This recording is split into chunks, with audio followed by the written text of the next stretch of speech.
ಕೊಲೆ ಪ್ರಕರಣದಲ್ಲಿ ಖ್ಯಾತ ಜ್ಯೋತಿಷಿ ಕಮಲಾಕರ್ ಭಟ್ ಜೈಲು ಪಾಲಾಗಿದ್ದು ಕೊಲೆ ಹಿಂದಿನ ರಹಸ್ಯ ಬಿಚ್ಚಿಟ್ಟಿದ್ದಾರೆ.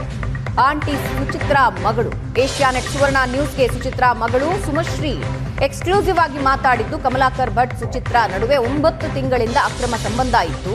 ಅಮ್ಮನ ಅಕ್ರಮ ಸಂಬಂಧಕ್ಕೆ ಬೇಸತ್ತು ತಂದೆಯೊಂದಿಗೆ ಇದ್ದೆ. ಫೆಬ್ರವರಿ 1ನೇ ತಾರೀಕು ಶಿವಮೊಗ್ಗದಿಂದ ಮನೆಗೆ ಹೋಗಿದ್ದೆ. ದೊಡ್ಡಪ್ಪ ದೊಡ್ಡಮ್ಮ ಎಲ್ಲರೂ ಪ್ರೀತಿಯಿಂದ ನನ್ನನ್ನ ಬರಮಾಡಿಕೊಂಡಿದ್ರು. ರಾತ್ರಿ 10:30 ವೇಳೆ ಕಾರಲ್ಲಿ 5-6 ಜನ ತಾಯಿಯೊಂದಿಗೆ ಬಂದ್ರು. ದೊಡ್ಡಪ್ಪ ವಸಂತ್ನನ್ನ ಚಾಕುವಿನಿಂದ ಚುಚ್ಚಿ ಕೊಲೆ ಮಾಡಿದ್ದಾರೆ. ನಮ್ಮ ತಾಯಿ ಮುಸ್ಲಿಂ ಯುವಕರ ಜೊತೆ ಬಂದಿದ್ರು. ಹಿಂದಿಯಲ್ಲಿ ನಮ್ಮ ತಂದೆಯನ್ನ ಬಿಡಬೇಡ ಅಂತ ಅವರಿಗೆ ಹೇಳ್ತಾ ಇದ್ರು. ನನ್ನ ದೊಡ್ಡಪ್ಪನ ಚಿಕ್ಕ ಮಕ್ಕಳು ತಬ್ಬಲಿಯಾಗಿದ್ದಾರೆ ಅಂತ ಭಾವುಕರಾಗಿದ್ದಾರೆ ಸುಮಶ್ರೀ.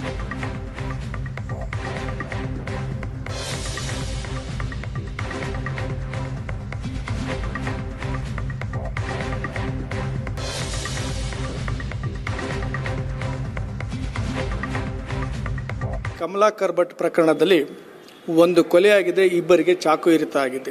ಈ ಎಲ್ಲ ಘಟನೆಗಳ ಬಗ್ಗೆ ಸ್ವತಃ ಮಹೇಶ್ ಅವರ ಮತ್ತು ಸುಚಿತ್ರಾ ಅವರ ಮಗಳು ಸುಮಶ್ರೀ ನಮ್ಮ ಜೊತೆಗೆ ಮಾತನಾಡ್ತಾಳೆ. ಸುಮಶ್ರೀ, ಘಟನೆ ಏನಾಯಿತು? ಅವತ್ತು ನಿಮ್ಮ ತಂದೆಯ ಮೇಲೆ ಹಲ್ಲೆ ಆಯಿತು ಅಂತ ಹೇಳಿದ್ರಿ, ಅದು ಹೇಗೆಲ್ಲ ಆಯಿತು, ಎಷ್ಟೊತ್ತಿಗಾಯಿತು, ಏನೆಲ್ಲ ನಡೀತು? ಅವತ್ತು ನಾನು ಮನೆಯಲ್ಲೇ ಇದ್ವಿ ಎಲ್ಲರೂ ಕೂಡ, ಅಂದರೆ ಅರ್ಗುಪೂರಲ್ಲೇ ಇದ್ದಿದ್ದು ಎಲ್ಲರೂ. ಏಕಾಏಕಿ ಎಲ್ಲ ಬಂದು ಅದು ಅಮ್ಮ ಮತ್ತು ಒಂದು 5 ಜನ ಹುಡುಗರು ಬಂದು ಏಕಾಏಕಿ ಒಳಗಡೆ ನುಗ್ಗಿದ್ರು. ನಾನು ಕರೆದ್ರು, ನಾನು ಇಲ್ಲ, ನಾನು ಬರಲ್ಲ, ಅಪ್ಪನ ಜೊತೆ ಇರ್ತೀನಿ ಅಂತ ಹೇಳಿದೆ. ಆಮೇಲೆ ಇಲ್ಲ, ನೀನು ಬರಲೇಬೇಕು, ನಿನ್ನ ಹತ್ರ ಮಾತಾಡಲೇಬೇಕು, ಹೊರಗಡೆ ಬಾ ಅಂತಂದರು. ಅಪ್ಪ ಇಲ್ಲ, ಬೆಳಗ್ಗೆ ಮಾತಾಡೋಣ, ಇವಾಗ ರಾತ್ರಿ ಆಗಿದೆ, ಹೊರಗಡೆ ಹೋಗು ಅಂತ ಅಂದ ತಕ್ಷಣ ಇಲ್ಲ, ನಂಗೆ ಬೇಕೇ ಬೇಕು, ನನ್ನ ಮಗಳು ಬರ್ತೀಯೋ ಬರಲ್ವೋ ಅಂತ ಹೇಳಿ ಜೋರು ಮಾಡಿದ್ರು ನನಗೆ. ನಾಳೆ ಮಾತಾಡೋಣ, ಬೆಳಿಗ್ಗೆ ಮಾತಾಡೋಣ ಅಂದ ತಕ್ಷಣ ಏಕಾಏಕಿ ಒಳಗಡೆ ನುಗ್ಗಿ ಅಪ್ಪಂಗೆಲ್ಲ ಹೊಡೆದ ತಕ್ಷಣ ಇಲ್ಲ, ನನ್ನ ಮಗಳು ನಾನು ಕಳ್ಸಲ್ಲ, ನೀನು ಹಿಂಗೆಲ್ಲ ಮಾಡ್ತೀಯ ಅಂದ ತಕ್ಷಣ ದೊಡ್ಡಮ್ಮ ನನ್ನನ್ನು ಸೇಫ್ ಮಾಡೋಕ್ಕೋಸ್ಕರ ಈ ಕಡೆ ಕರ್ಕೊಂಡ ತಕ್ಷಣ ನನ್ನನ್ನೆಲ್ಲ ಎಳ್ಕೊಂಡ್ರು. ಕೈ ಹಿಡಿದು ಎಳ್ಕೊಂಡ ತಕ್ಷಣ ಹುಡುಗರೆಲ್ಲ ಬಂದರು ಎಳ್ಕೊಳಕ್ಕೆ. ನಾನು ಎಳ್ಕೊಂಡು ಕೈಯೆಲ್ಲ ಹಿಡ್ಕೊಂಡು ಹೊಳ್ಕೊಂಡು ಹೋಗ್ಬೇಕಾದ್ರೆ ನಮ್ಮ ದೊಡ್ಡಪ್ಪ ಬಂದು ಕಾಪಾಡಿದ್ರು ನನ್ನನ್ನು.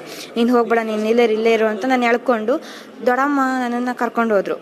ನೀನು ಇರೋದು ಬೇಡ, ನೀನು ಸೇಫ್ ಅಲ್ಲ, ನಿನ್ನನ್ನು ಚಾಕೋಗಿ ಕೊಂದೇ ಬಿಡ್ತಾರೆ ನಿನ್ನನ್ನು ಅಂತ ನನ್ನ ಒಂದು ಕೋಣೆಲಿ ಕೂಡ ಹಾಕೊಂಡಿದ್ರು ಅಂದರು. ಅಷ್ಟೊತ್ತಿ ನಮ್ಮ ದೊಡ್ಡಪ್ಪನ, ಅಂದರೆ ನಮ್ಮ ದೊಡ್ಡಪ್ಪನ ಮತ್ತು ಅಪ್ಪನ ಅವ್ರನ್ನ ಎಳ್ಕೊಂಡು ಹೋದ್ರು. ಆ ಹುಡುಗರು ಬಂದಿದ್ರಲ್ಲ, ಆ ಹುಡುಗರು ಅಮ್ಮ ಹೇಳಿದ್ರು, ಹಿಂದಿಲಿ ಹೇಳಿದ್ರು, ಮಹೇಶನನ್ನು ಎಳ್ಕೊಂಡು ಹೊರಗಡೆ ಕರ್ಕೊಂಡು ಹೋಗೋ ಅಂತ ಹಿಂದಿಲಿ ಹೇಳಿದ್ರು. ಅವರು ಮುಸ್ಲಿಂ ಆಗಿದ್ರು. ಅವಾಗ ನನಗೆ ಗೊತ್ತಾಯ್ತು ಇವ್ರು ಹಿಂದಿ ಮುಸ್ಲಿಂ ಅಂತ ಹೇಳಿ. ಹಿಂದಿಲಿ ಹೇಳಿದ ತಕ್ಷಣ ಅವರು ಅಪ್ಪನ ಮತ್ತು ದೊಡ್ಡಪ್ಪನ ಹೊರಗಡೆ ಎಳ್ಕೊಂಡು ಹೋಗಿ ರಸ್ತೆಯಲ್ಲಿ ಹಾಕ್ಕೊಂಡು ಚಾಕು ಚೂರಿನೆಲ್ಲ ತೆಗೆದು ಹೆದರ್ಸೋಕೆ ಸ್ಟಾರ್ಟ್ ಮಾಡ್ದೆ. ಅವಾಗ ಇಲ್ಲ, ನಾನು ನನ್ನ ಮಗಳನ್ನ ಕಳಿಸಲ್ಲ ಅಂತ ಹೇಳಿ ವಾದ ಮಾಡಿದ ಮೇಲೆ ಅವರು ಏಕಾಏಕಿ ಚಾಕುನೆಲ್ಲ ಹಾಕಿ ದೊಡ್ಡಪ್ಪಂಗೆ ಸಾಯಿಸೇ ಬಿಟ್ಟಿದ್ರು. ದೊಡ್ಡಪ್ಪ ಅವ್ರೆಲ್ಲಿ ಹೋದ್ರು ನೋಡ್ಕೊಂಡು ಬರೋದಕ್ಕೆ ಒಬ್ಬ ಹುಡುಗ ಓಡೋಗಿದ್ದ. 10:30 ಆಗಿತ್ತು ಅವ್ರು ಬಂದಾಗ.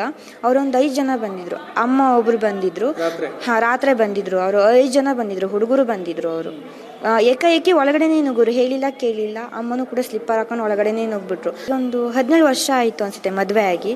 ನಂಗೆ ಇವಾಗ 17 ಅಂದರೆ ಒಂದು ಗೊತ್ತಿಲ್ಲ ಎಷ್ಟು ವರ್ಷ ಆಗಿದೆ ಅಂತ ಗೊತ್ತು. ಆದರೂ ಅಮ್ಮ ಒಂದು 18 ವರ್ಷಕ್ಕೆ ಮದುವೆ ಆಗಿರೋದು ಅಂತ ಹೇಳಿ ಗೊತ್ತು ಅಷ್ಟೇ.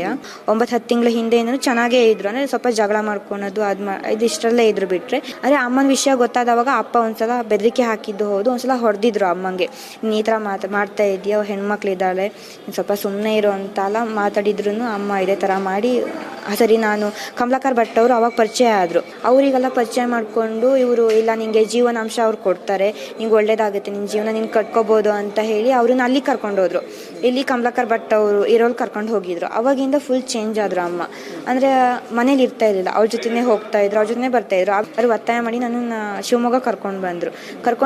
ಇವ್ರು ನಮಗೆ ಟೈಮ್ ಕೊಡ್ತಾ ಇರಲಿಲ್ಲ ಅಮ್ಮ. ಅಂದರೆ ಗುರೂಜಿ ಹೆಂಗೆ ಹೇಳ್ತಿದ್ರು ಹಾಗೆ ಕೇಳೋದು, ಇದೇ ಥರ ಮಾಡ್ತಾಯಿದ್ರು. ಗುರೂಜಿನೂ ಅಷ್ಟೇ, ಅಂದರೆ ಅಮ್ಮ ಇದ್ದವಾಗ ಒಂಥರ, ಇಲ್ದಾಗಿದ್ದವಾಗ ಒಂಥರ ನೋಡ್ತಾ ಇದ್ರು. ಒಟ್ಟಿಗೆ ಸಂಸಾರ ತರ ಮಾಡ್ತಾ ಇದ್ರ ಹೆಂಗೆ ಅಂತ? ಹೌದು, ಅವ್ರು ಒಟ್ಟಿಗೆ ಜೊತೆಗೆ ಇದ್ರು. ನಮ್ಮಿಬ್ರು ಒಂದು ಕೋಣೆಲಿ ಇಟ್ಟಿದ್ರು, ಅವರಿಬ್ರು ಒಂದು ಕೋಣೆಲಿ ಇರ್ತಾ ಇದ್ರು. ಅಂದರೆ ಇವಾಗ ಗಂಡ ಹೆಂಡತಿ ಯಾವ ಥರ ಮಾತಾಡ್ಕೊಳ್ಳೋಣ, ಚಿನ್ನು ಮುದ್ದು ಅಂತ ಯಾವುದೇ ಥರ ವರ್ಡ್ಸ್ ಬಳಸ್ತಾ ಇದ್ರು, ಅದೇ ಥರನೇ ವರ್ಡ್ಸ್ ಮಾತಲ್ಲಿ ಇರ್ಬೋದು, ಅಕಸ್ಮಾತ್ ಅಂದರೆ ಒಂದೇ ಕೋಣೆಲಿ ಇರ್ಬೋದು.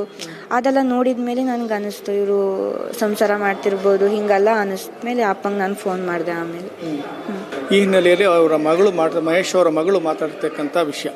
ಶಿವಮೊಗ್ಗದಿಂದ ಕ್ಯಾಂಪಸ್ ಅತಿಥಿ ಜೊತೆ ರಾಜೇಶ್ ಕಾಮತ್, ಏಷ್ಯಾನೆಟ್ ಸುವರ್ಣ ನ್ಯೂಸ್.